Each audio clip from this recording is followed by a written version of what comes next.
நேற்று 18/5/2024 தினத்தந்தி நிருபருக்கு பேட்டி கொடுக்கும்போது முன்னாள் பிரதமர் தேவகவுடா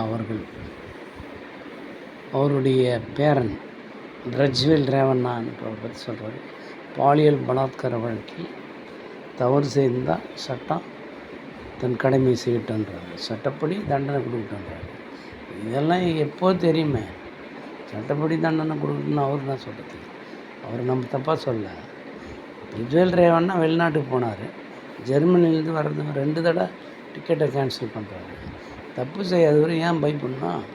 வந்து ப்ரூவ் பண்ணிட்டு வெளியே வர வேண்டியது தானே.